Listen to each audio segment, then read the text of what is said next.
Picture this. You're watching your favorite turtle heroes fight, and suddenly, there's this scary guy in metal armor with blades everywhere. His voice sounds like grinding metal, and he never, ever smiles unless something bad is happening.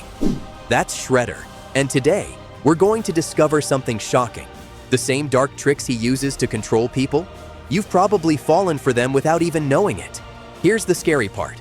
Shredder's mind games work on everyone. Your teachers, your parents, even you. By the end of this video, you'll understand how bullies, mean bosses, and even some sneaky advertisers use the exact same psychological tricks that make Shredder so dangerous. We're going to expose his personality type, why he needs to control everyone, and the twisted way his brain works. But most importantly, you'll learn how to spot these tricks in real life so nobody can use them on you. Get ready to unlock the darkest secrets of the Foot Clan's master. This is going to get intense. Meet Oroku Saki, better known as the Shredder, the most feared villain in all of New York City's shadows. He's that terrifying guy covered in sharp metal armor who leads an army of ninjas called the Foot Clan. But he wasn't always evil. Once upon a time, he was just a kid in Japan who wanted to be the best ninja ever. Something went wrong though, really wrong. Shredder is obsessed with three things: destroying Master Splinter and the Turtles, controlling everything and everyone around him, and proving he's the strongest warrior alive. He's like that kid at school who can't stand losing, except he takes it to a whole different level. When Shredder loses, cities burn. His former friend Hamato Yoshi became his worst enemy, and now, as Master Splinter, he stands for everything Shredder hates. Between plotting world domination and training deadly ninjas, Shredder spends every second planning how to crush anyone who dares oppose him. Hey ninjas, if you're learning something new about villain psychology, smash that like button harder than Shredder smashes through walls. Subscribe and hit the bell so you can become a master of understanding dark minds. Trust me, this knowledge is power.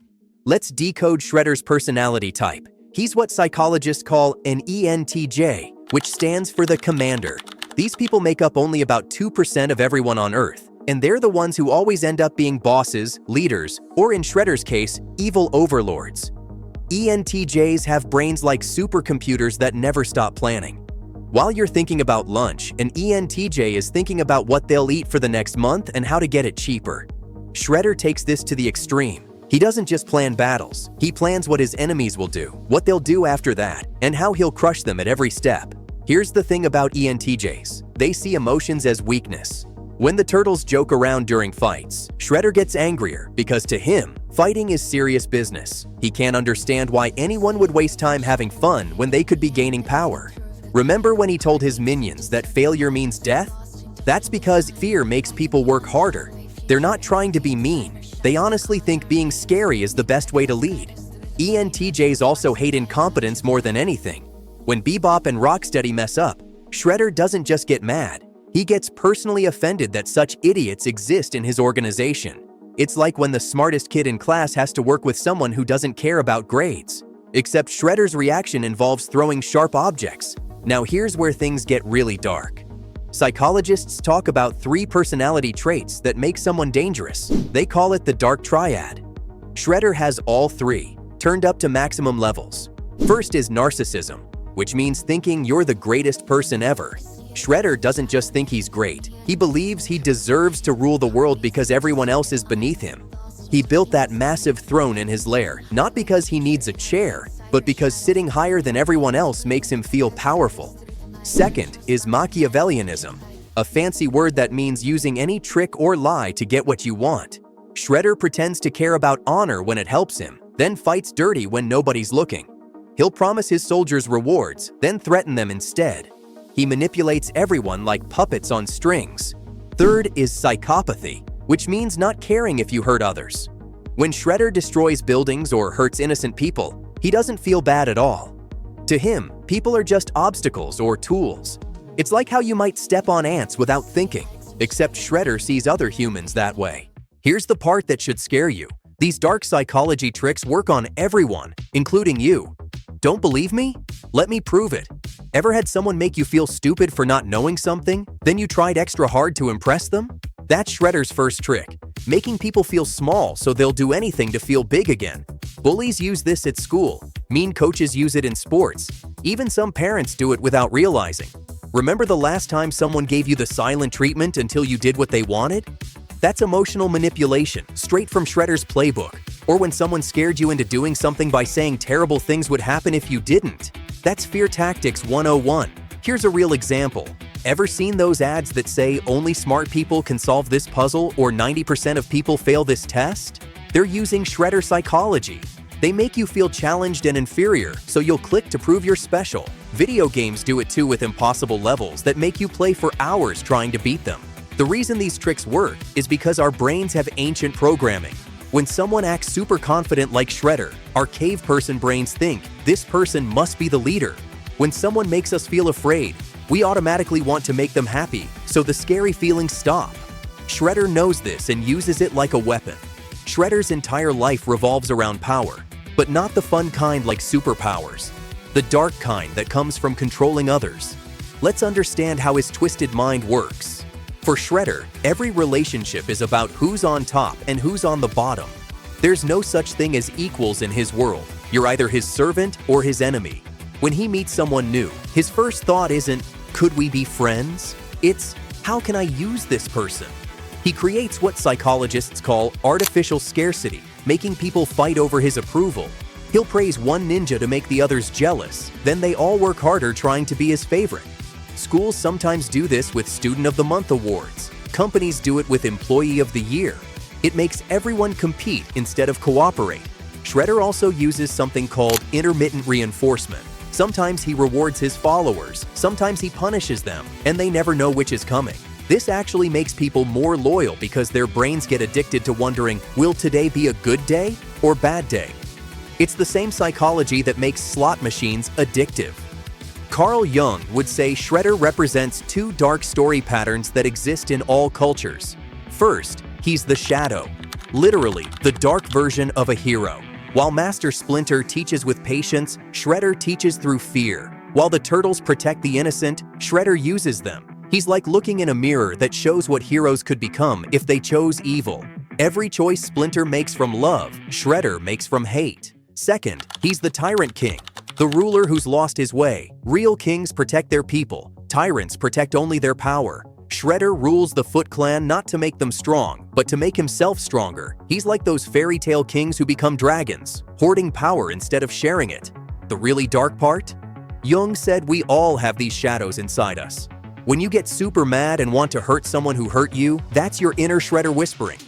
The difference is, most of us don't listen. Shredder doesn't just listen, he celebrates it. Here's something most people don't realize. Shredder wasn't born evil. He was made evil by pain he never dealt with properly. Young Oroku Saki felt betrayed when the woman he loved chose his rival. Instead of accepting it and moving on, he let that pain turn into poison. Every day he didn't deal with his hurt feelings. They grew stronger and meaner, like feeding a monster inside his heart. Psychologists call this unresolved trauma manifesting as aggression.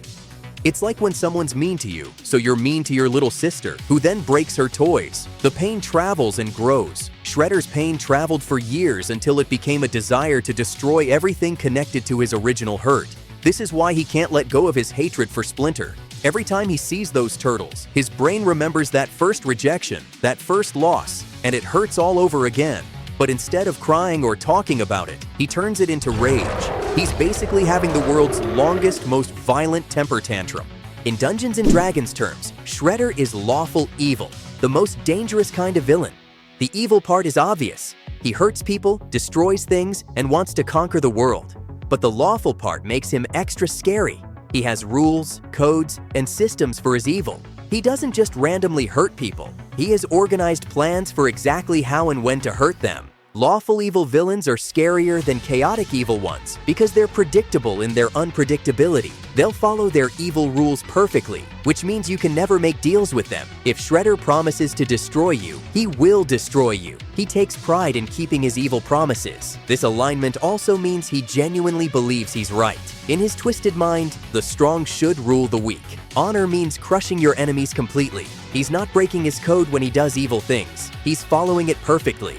Shredder has evil twins all across movies and shows, and understanding them helps us understand him better. Darth Vader from Star Wars is basically Space Shredder. Both wear scary masks, have deep scary voices, lead armies of identical soldiers, and were once good guys who turned evil because of personal pain. Both even have breathing that sounds terrifying. Sauron from Lord of the Rings shares Shredder's obsession with total domination. Both want to cover the world in darkness, both have armies of servants who fear them, and both have one major weakness. Their pride makes them underestimate lesser beings.